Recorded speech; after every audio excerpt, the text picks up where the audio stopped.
Who are these people capable of swimming hundreds of miles, consuming tens of thousands of calories, and somehow managing to look absolutely massive? Take this athlete, for example. His name is Caleb Dressel. In a span of just 8 hours, he shattered 2 world records, swimming the 100-meter freestyle in 47.02 seconds and the 100-meter butterfly in 49.45 seconds. And just look at his physique. It's mind-blowing, especially those insane traps. And of course, we can't forget the legend himself, Michael Phelps. The moment you hear his name, this iconic photo comes to mind. He looks like some kind of alien with incredibly long limbs and an ultra-lean, athletic frame. But even he pale in comparison to an ultra-marathon swimmer like Ross Edgley. This guy once swam for 56 hours straight, covering a staggering 316 miles, 510 kilometers. Looking at his conditioning, you'd seriously think he just walked off a professional bodybuilding stage. People say a lot of crazy things about swimmers. For instance, that they eat like Rich Piana in the off-season. To separate myth from reality, I dived deep into the research and watched dozens of videos on elite swimming. Here is what I found. Active athlete Adam Peaty shared one of his workouts where he burned a whopping 2,000 calories in just a single cardio session. To put that into perspective, that's roughly the entire daily caloric intake for an average adult. By the way, here's a standard formula you can use to calculate your own daily needs. But back to Adam. In one of his Q&A interviews, he confirmed that elite swimmers can indeed consume up to 10,000 calories a day. However, in most cases, they average around 4,500, which, let's be honest, is still an insane amount of food. It all comes down to the sheer intensity of their training. While average gym-goers use standard treadmills, elite swimmers often install high-tech resistance pools right in their homes. These setups, often called endless pools, easily cost $50,000 or more and allow you to swim against a powerful, continuous current. You can adjust the intensity to your liking, and if you're swimming hard, this thing can burn up to 1,000 calories per hour. I'm telling you all this for a reason, because the ultimate question remains, how on earth do swimmers build and keep any muscle at all when they are burning such a ridiculous amount of calories every single day? Adam Peaty answered this pretty bluntly. Swimmers lift weights, especially the ones with truly impressive physiques, and they don't just mess around, they train seriously with heavy weights and progressive overload. Adam himself does weighted pull-ups with an extra 55 pounds, 25 kilograms, and his personal bench press record is a solid 308 pounds, 140 kilograms, which is incredibly impressive for a swimmer. Caleb Dressel, whom I showed you at the beginning of this video, also revealed in an interview that he hits the gym at least 3 times a week for 2 hours per session, combining heavy lifting with swimming, while reserving Tuesdays and Thursdays strictly for pool work. Still, you wouldn't necessarily call Olympic swimmers huge. If you saw them on the street in regular clothes, you definitely wouldn't mistake them for bodybuilders. But some ultramarathon swimmers, that's a different story. You could easily mistake them for classic physique competitors. Just look at Ross Edgley's muscle volume. It's pretty obvious that modern athletes aren't training on orange juice alone anymore. If you compare Ross's current physique to swimmers from the 1970s, the difference is night and day. But it's not just about sports science and pharmacology. Training methods have become highly advanced, nutrition is next level, and human records have pushed past what we thought was biologically possible. Take Ross Edgley swimming 316 miles in 56 hours. I can't even show you the photos of what that did to his body because YouTube's guidelines would definitely flag how brutal it looked. On top of that, Ross is the first person in history to swim 1,777 miles, 2,860 kilometers, all the way around Great Britain in 157 days in open salt water. And this madman wasn't even stopped by great whites in Australian waters or tiger sharks in the Bahamas. He also swam through the Gulf of Corryvreckan in Scotland, home to one of the largest whirlpools in the world, and crossed frozen fjords in the Arctic Circle, where the water temperature was barely above freezing. The man is absolutely fearless, and his training is just as insane. Here he is, an athlete far from the world of calisthenics, performing weighted muscle-ups with an extra 44 pounds, 20 kilograms, with remarkably clean form.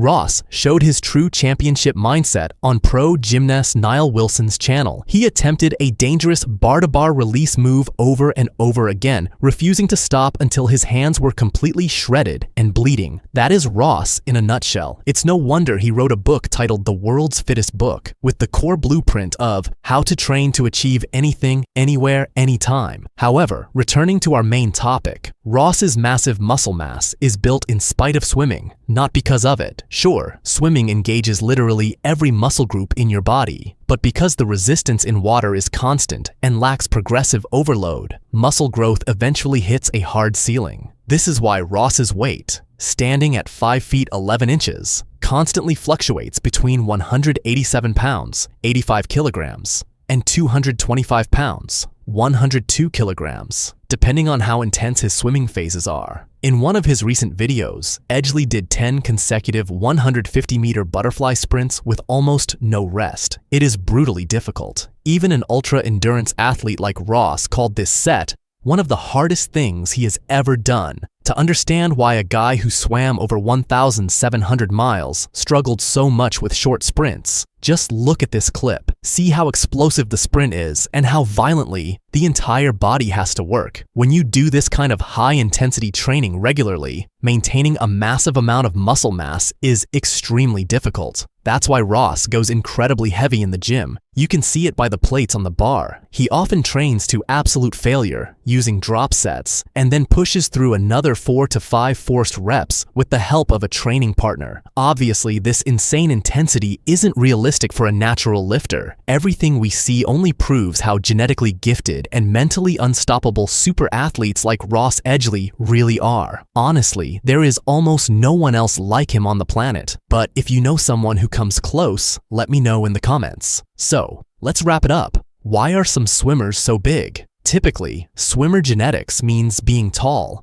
having a massive wingspan, and a classic V-taper due to highly developed lats. But swimmers aren't supposed to look like bodybuilders. The secret is simple: supplemental heavy weight training. You will never look like an elite swimmer just by swimming. These guys hit the iron at least 3 times a week for hours.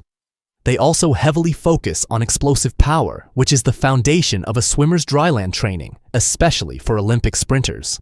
This type of training is widely used in combat sports, calisthenics, and even arm wrestling, essentially any sport where explosive speed is key. If you want to dive deeper into how this type of training works, make sure to watch this next video right here. See you there. Bye.